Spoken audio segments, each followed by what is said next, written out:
নিঃসন্তান সুকুমারী ভট্টাচার্য, যার আপন বলতে তেমন কেউ নেই পৃথিবীতে। একমাত্র অবলম্বন বলতে যিনি ছিলেন তিনি গাড়িচালক স্বামী যতীনময়। কিন্তু সেও তাকে ছেড়ে পরপারে পাড়ি জমান ২০১৫ সালে। স্বামী হারানোয় আরও একা হয়ে যান এই সুকুমারী। তারপর থেকে নিকটাত্মীয় এবং স্বজনদের সহযোগিতায় কোনোভাবে জীবনযাপন করছিলেন। সেই সুকুমারীর দেহে এখন বাসা বেঁধেছে মরণব্যাধি ক্যান্সার। ৮ মাস আগে গলায় টিউমার ধরা পড়ায় অপারেশনের পর শরীরে মেলে ক্যান্সারের অস্তিত্ব। এখন কেমোথেরাপির প্রয়োজন তার। এমন রোগের চিকিৎসায় ব্যয় মেটানোর সাধ্য নেই। স্বজনদের সহযোগিতায় কোনোমতে চলা এই সুকুমারীর। এ পর্যন্ত আত্মীয় স্বজনদের সহযোগিতায় কোনোমতে চিকিৎসা চললেও ক্যান্সারের মতো ব্যয়বহুল চিকিৎসার খরচ মেটানো আর সম্ভব হচ্ছে না। এই দুনিয়ায় একেবারে একা হয়ে যাওয়া নারী সুকুমারীর।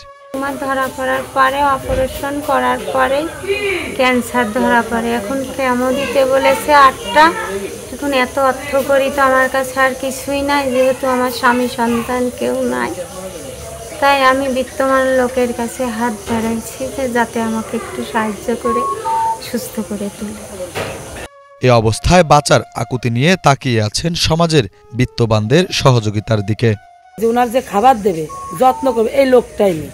এই কারণে আমরা নিয়ে আসছি এখানে, যাতে উনি খেয়ে, আমরা অর্থ দিতে না পারলে ওনার যত্ন যেটুকু করতে সাহায্য করার দরকার, যেটুকু খায় ওনার প্রয়োজন সেটুকু করতে পারছি, কিন্তু অর্থ দিতে পারতেছি না দাদা। আমরা মাগুরা সদর উপজেলার সত্যজিৎপুর ইউনিয়নের বড়ইখালী গ্রামের বাসিন্দা সুকুমারী Bhattacharya.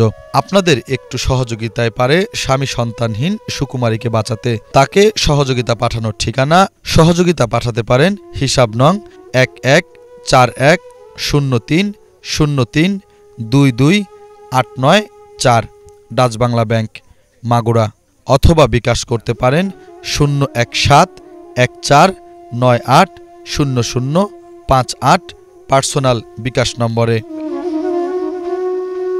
Bangla vision news desk.